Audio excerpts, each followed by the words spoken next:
राधा स्वामी दयाल की दया, राधा स्वामी सहाय। सार वचन वार्तिक भाग 1।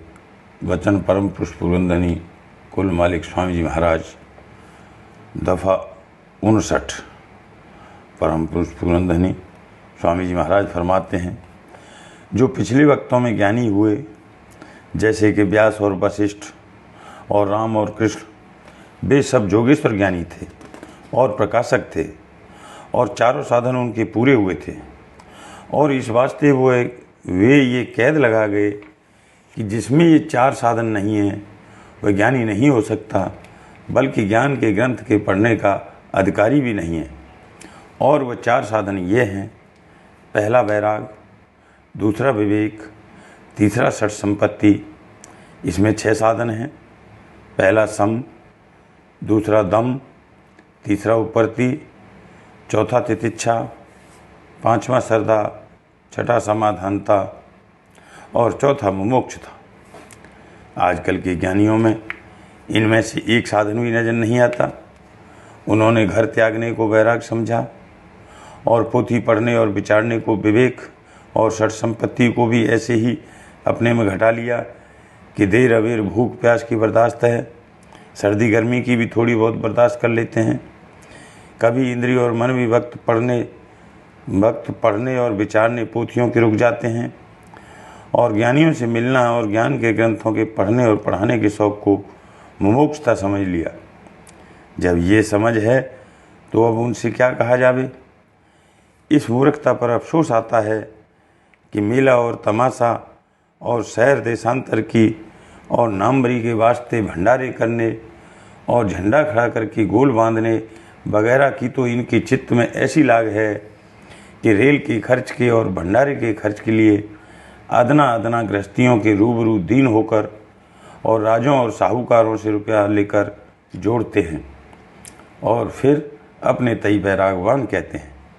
इससे जाहिर है कि उनको वैराग के स्वरूप और अवधि की जरा भी खबर नहीं है और पोथियाँ पढ़ने और पढ़ाने का शौक़ नित्य बढ़ता जाता है। तो आश्चर्य आता है कि ये कैसा ब्रह्मानंद इनको प्राप्त हुआ कि जिससे जरा भी मन इनका नहीं बदला। और जो पूछो तो कहते हैं कि ये काम हम उपकार के वास्ते करते हैं। ये कहना उनका साबित करता है कि उनको ये भी मालूम नहीं है कि उपकार किसका नाम है। जो कोई ज्ञानी है वह जीवों के कल्याण करने के लिए समर्थ होना चाहिए। जीवों को बंध से छुड़ाकर मोक्ष पद में पहुंचाना, इसका नाम उपकार है। और विद्या पढ़ाकर लोगों को अहंकारी बनाना और खाना खिलाना और मंदिर और बाग और धर्मशाला बनाना और सदाव्रत लगाना, इसका नाम उपकार नहीं है। ऐसे उपकार के वास्ते तो साहूकार और राजे पैदा किए गए हैं, न कि ब्रह्मज्ञानी। ब्रह्मज्ञानी को तो चाहिए कि जीवों को उनके मन और इंद्रियों के बंधन से छुड़ाकर उनके निस्वरूप को लखाना और उसमें पहुंचाना, ताकि आवागमन से रहित हो जावें और कष्ट और कलेश की निवृत्ति हो जावे। सो ये बेचारे क्या करें। उन्होंने अपने जीव का कल्याण तो किया ही नहीं, दूसरे का क्या कल्याण करेंगे।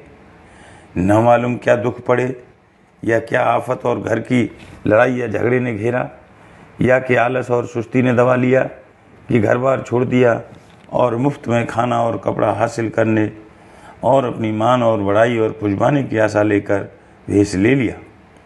और जब ये उनको थोड़ी बहुत प्राप्त हो गई, तब अपने तई बड़ा आदमी और उत्तम पुरुष या के खुद ब्रह्म स्वरूप मान लिया और लोगों का धन खींचना और कोठियाँ चलाना या रुपया जमा करके ब्याज लेना और व्यापार करना शुरू किया, ताकि और ज़्यादा नामवरी पैदा करें और 10, 20, 100, 50 साधु घेर कर उन्हें खाना खिलाकर उनसे सेवा करावें और अपनी सवारी में उनको अर्दली बनाकर निकालें और मेलों में हाथी, घोड़े, पालकी और नालकी जमा करके और इधर उधर से निशान नक्कारे मांगकर शाही निकालें।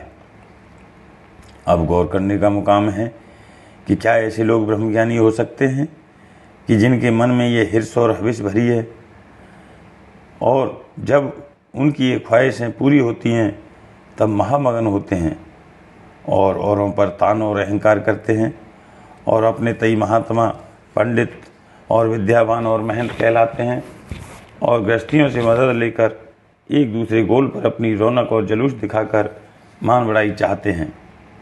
ये तो अहंकार और मान में भूल गए और मन और माया के चक्कर में ऐसे फंसे कि अब निकल नहीं सकते।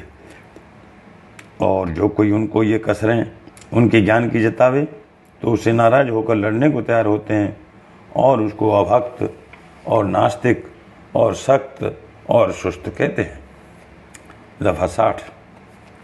अब गौर करना चाहिए कि ऐसे ज्ञानियों में और तीर्थ और मूर्ति पूजा करने वालों में क्या फ़र्क किया जावे, बल्कि ये बेहतर है कि वे अनजान हैं और समझाने से समझ सकते हैं, और वे जो ज्ञानी हैं जानबूझकर माया की तरफ मुतवज्जह होते हैं और समझाने वाले को नादान और ईर्ष्यावान कहकर उसका वचन नहीं मानते। सबब इसका ये है कि पूरा गुरु दोनों में से एक को भी नहीं मिला।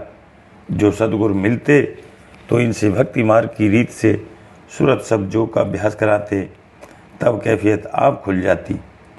यानी पहले सफाई मन की और प्रेम प्राप्त होता और फिर स्वरूप का दर्शन इनको अंतर में मिलता और आनंद उसका आता। तब इस मृत्यु लोक की भोगों की वासना और आशा न उठाते और ऐसे रगड़ों और झगड़ों में जिसमें कि अब ये लोग फंसे मालूम होते हैं न पड़ते। दफ़ा 61। यही हाल गृहस्थियों का जिनको ऐसे वाचक ज्ञानियों का संग हुआ दिखलाई देता है। जवान से तो अपने तई ब्रह्म बताते हैं और बर्ताव और रहनी जो उनकी देखो तो संसारियों से कुछ कम नहीं मालूम होती है, और अपनी समझ बूझ का अहंकार दिल में ज़्यादा मालूम होता है। अहंकार सब पापों का मूल है। जिसको अहंकार आया वही नीचे गिरा। फिर जैसे ये और जैसे इनके उस्ताद सिखाने वाले भेष और पंडित दोनों काल और कर्म और माया के चक्कर में पड़े हैं और आइंदा अपनी अपनी करनी का फल भोगेंगे, इस रीत से उनका उद्धार या मुक्ति नहीं हो सकती। दफ़ा 62। आजकल विद्या का विस्तार बहुत है और बस सबब हासिल होने इल्म और अकल के बाहर मुखी पूजा हर एक को ऊँची और फिजूल नज़र आती है, और इसमें कुछ शक भी नहीं है कि वे सब नकल हैं और उनसे कुछ भी फ़ायदा हासिल नहीं होता।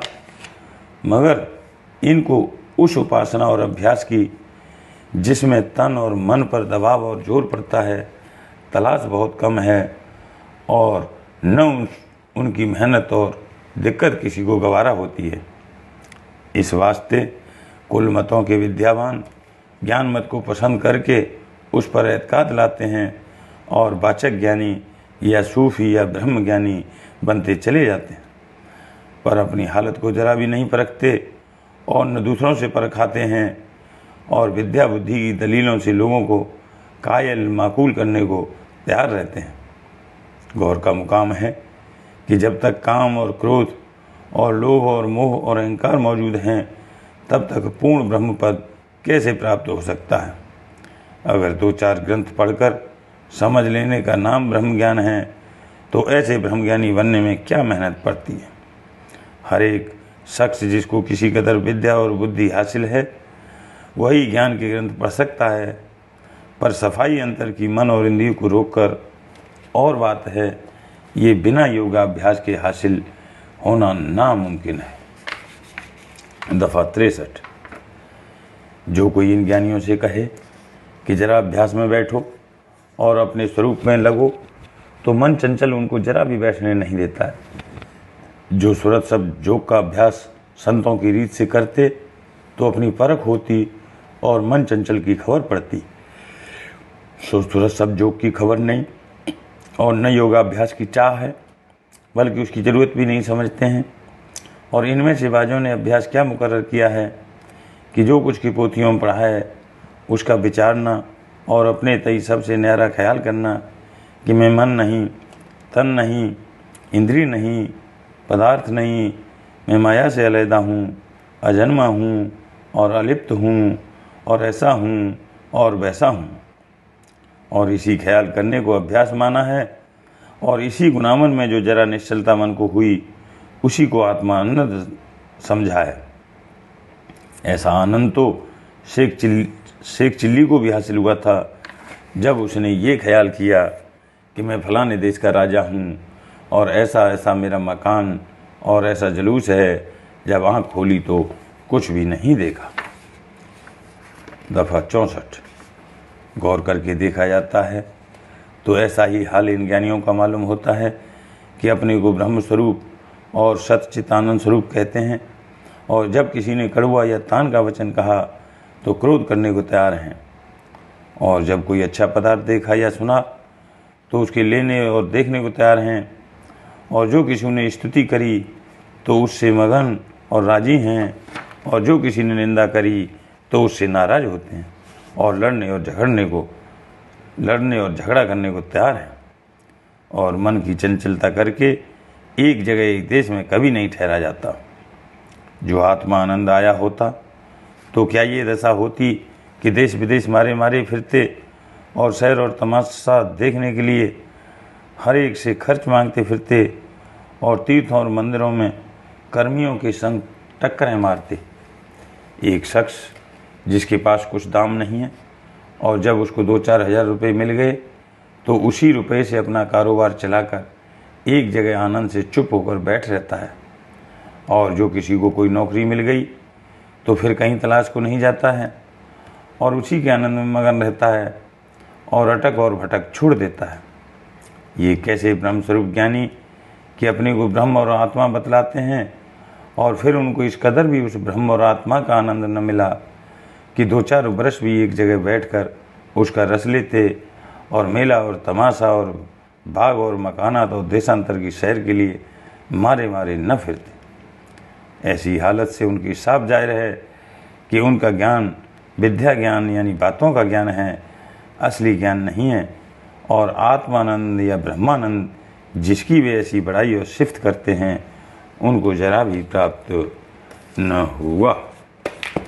राधास।